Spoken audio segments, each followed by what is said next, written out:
Dawn over an ice age steppe. Low, cold light spills over a vast, pale golden grassland, broken by dark conifer groves and distant glaciers. In the half-light, the silhouette of a huge lion appears on a ridge, mane reduced to a short ruff, muscles rippling under a thick winter coat. The camera slowly closes in on its head, scarred muzzle, pale eyes, breath steaming in the freezing air.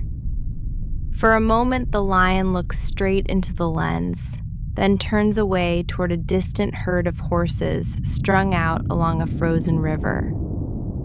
50,000 years ago, from the Atlantic coast of Europe to the plains of Siberia, stretched a cold grassland known as the Mammoth Steppe. This was the kingdom of the cave lion, one of the largest cats that ever lived. Winters were long and bitter, with snow-covered plains and icy winds sweeping unhindered across hundreds of kilometers. Summers were short but rich. Carpets of herbs and grasses fed immense herds of bison, wild horses, reindeer, and young mammoths. Where there was prey in such abundance, there were predators powerful enough to hunt it. At the edge of a spruce forest, a mixed herd of steppe bison and wild horses grazes nervously. The ground is scarred by old hoof prints and frozen dung. Woolly rhinoceroses move in the distance like armored tanks. Beneath this seemingly quiet landscape lies a constant tension. Every animal out here lives within reach of the cave lion. The cave lion is built for power and short bursts of speed rather than endurance. Standing taller at the shoulder than modern African lions, and often heavier, it combines a long, low body with massive forequarters and thick, muscular neck.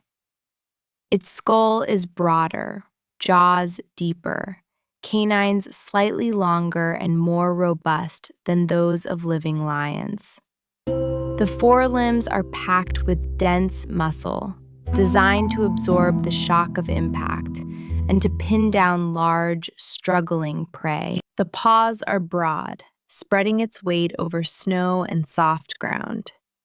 Each toe armed with curved, retractable claws the size of a human finger. Its coat is dense and pale, more sandy beige than golden, with faint striping or spotting in juveniles. Adults may have only a reduced mane, or none at all, an adaptation to cold climates and the need to conserve heat rather than advertise dominance.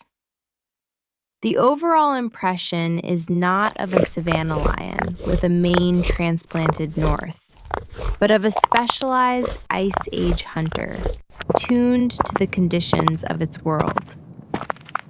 Hunting begins long before the first sprint.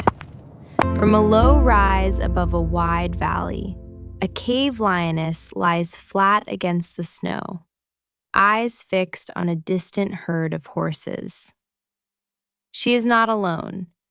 2 other females and a large male remain hidden in the shadow of a nearby ravine, invisible against the patchwork of snow, rock, and dead grass. For hours, the lions watch. They note how the wind shifts, how the herd spreads and then bunches, how one old mare hangs back when the others move on. The lions move only when the herd moves, advancing a few body lengths at a time, always staying downwind, always using dips in the terrain and clumps of scrub for cover. When the moment comes, it is explosive. One lioness breaks from cover at an angle, forcing the herd to wheel and bunch. Another charges from the opposite side, aiming not at the center of the herd, but at its edge, where the old mare now finds herself exposed. The big male explodes from the ravine the horses must pass, a wall of fur and muscle appearing, where moments before there was only shadow. In seconds, the steppe is a chaos of flying hooves, snow, and steam. The targeted mare stumbles.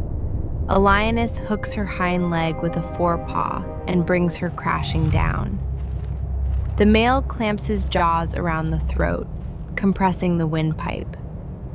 Within a minute, the sound of hooves fades. Only the harsh panting of the lions and the whisper of the wind remain.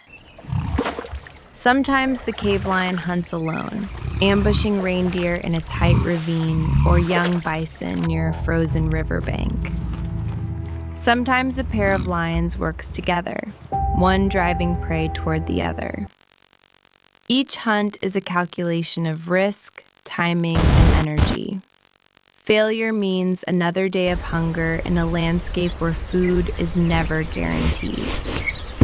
Evidence from footprints, kill sites, and cave paintings suggests that cave lions were not solitary shadows on the tundra, but social cats with complex relationships. A small pride moves along a river. 2 adult females in the lead, the large male following behind, 3 half-grown cubs trotting in their wake. The cubs are the future of the pride, and every hunt is also a lesson. They stalk snow hares that they are too clumsy to catch, pounce on each other in play that mimics ambush attacks, and watch intensely when the adults bring down real prey. When the pride feeds, the cubs crowd forward, growling and batting at each other, learning both the hierarchy and the rules that keep the group together. Social bonds are reinforced, not only at kills, but in the safety of sheltered places. In a shallow limestone cave streaked with soot from ancient fires, lions rest away from the wind. Adults groom each other, rasping tongues combing thick fur, turning the cave into a den warm with body heat and the low rumble of purring.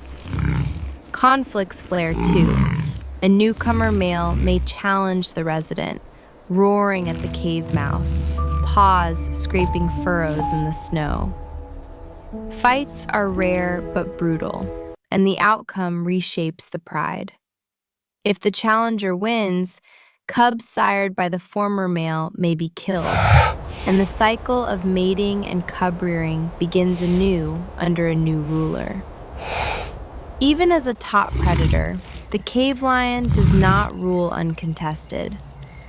On the mammoth steppe, it shares the carcass landscape with omnivorous cave bears, hyenas, wolves, and humans. At a freshly killed bison, ravens arrive first, circling and calling overhead. Soon, a pack of Ice Age hyenas appears on the horizon, trotting in at an easy lope, drawn by the smell of blood. The lions lower their heads, lips pulled back in snarls. For a tense minute, the scene hangs in balance. The hyenas outnumber the lions, but the cats outweigh them and have taken the prize by right of the kill. Sometimes the lions hold their ground, shoulders bunched, roaring and lunging until the hyenas peel away to wait at a distance.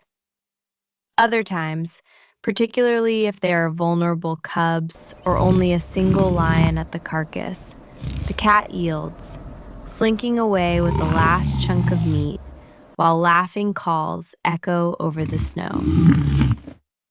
Cave bears, huge and heavily built, are a different kind of threat.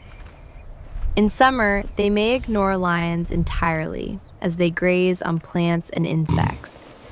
But at a den entrance or a shared shelter, confrontations can be lethal. A cave bear rearing in the darkness of a narrow cave tunnel is a wall of muscle and claws.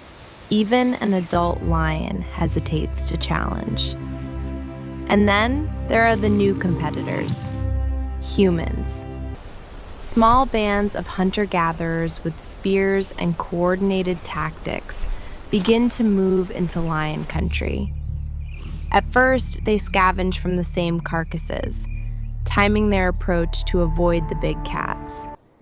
Over generations, they become bolder, driving lions from kills with coordinated shouts, fire, and stone-tipped weapons.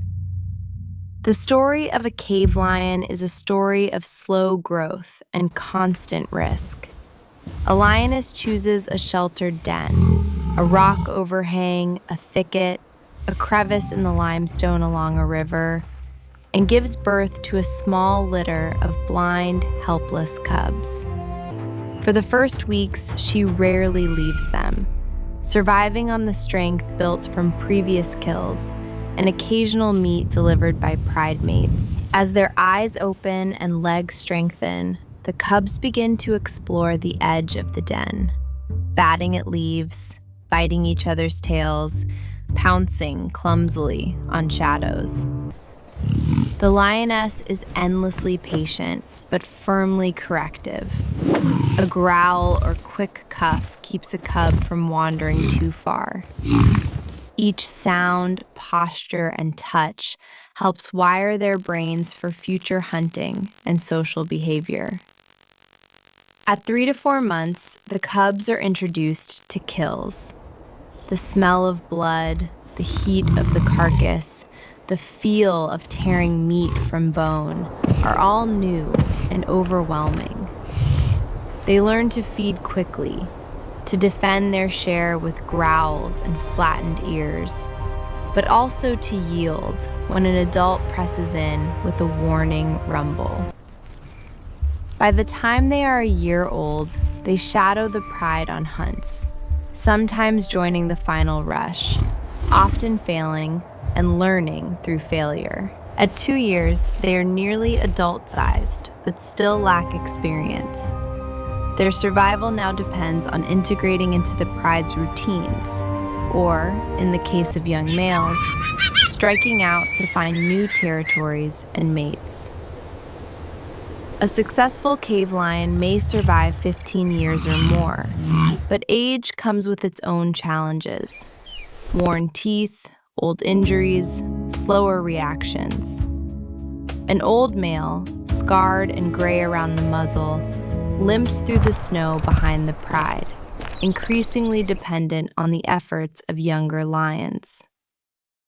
Eventually, a final winter or a broken limb ends his story, and his bones join the silent record in the caves that will one day bear his name. The cave lion is not just a hunter. It is an architect of its ecosystem. By selectively preying on the weak, sick, and unwary, it shapes the health and behavior of herbivore herds. Bison and horses that have survived lion attacks become more vigilant, more responsive to subtle changes in wind and shadow. Scavengers rely on the remains of lion kills. Ravens, foxes, wolverines, and hyenas feed on what the lions leave behind. Marrow, skin, scraps too small to be worth a lion's effort. Nutrients from these carcasses seep back into the soil, feeding plant growth and closing the loop of life and death on the steppe. The presence of such a dominant predator also influences where other carnivores den, travel, and hunt. Wolves skirt lion territories. Hyenas adjust their movements to arrive at carcasses only after the cats have fed. In this way, the cave lion's behavior sets the rhythm for an entire guild of Ice Age predators. As the climate oscillates and glaciers grow and retreat, another factor becomes increasingly important in the cave lion's world: humans. In rock shelters along river valleys, flickering firelight illuminates ochre and charcoal drawings of powerful animals: mammoths, bison, horses, and lions. To these people, The cave lion is not just a dangerous animal, but a symbol of strength and mystery. They carve lion heads from ivory, paint lion figures on stone walls, and perhaps tell stories that cast the great cat as both rival and spirit. Yet reverence does not mean safety for the lions themselves. Human hunting pressure on herbivores gradually reduces the size and distribution of key prey populations. At the same time, direct conflict increases.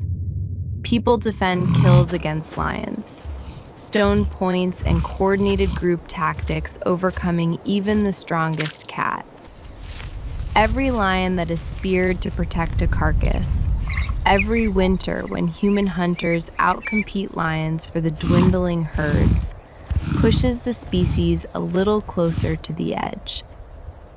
The cave lion finds itself caught between a changing climate and a new, intelligent competitor that rewrites the rules of survival.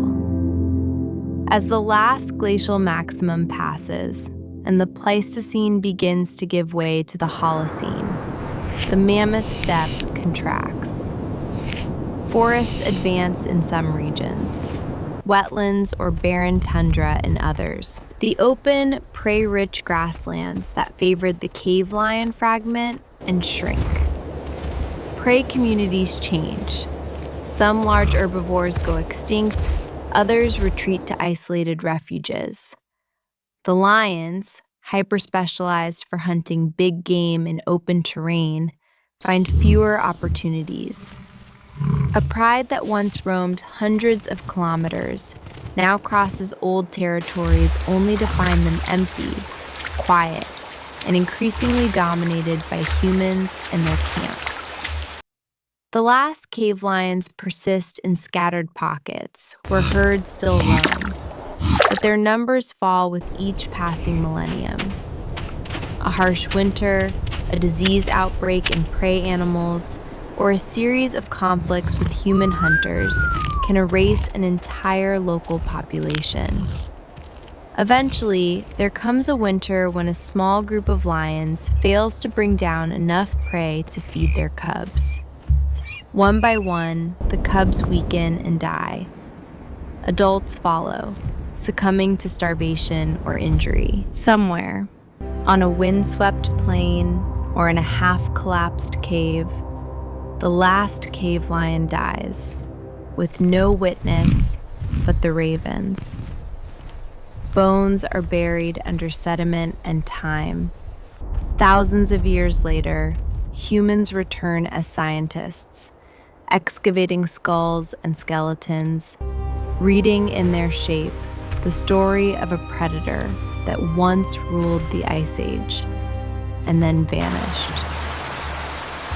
Today, the cave lion lives on, not as a living animal, but as an image on cave walls, as bones in museum drawers, and as a powerful reminder of how quickly even the mightiest predators can disappear. Its story is woven into that of our own species. Competitor, rival, symbol, and ultimately victim of the same forces of climate and human expansion that reshaped entire ecosystems. By reconstructing its world, the bitter winds, the roaring herds, the explosive hunts in the snow, it becomes possible to see modern lions, tigers, and other big cats in a new light. They are the last survivors of a once much richer line of great predators, now facing pressures not unlike those that ended the cave lion's reign.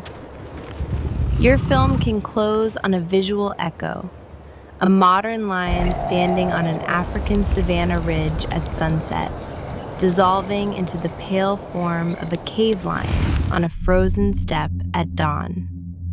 Two worlds, one legacy.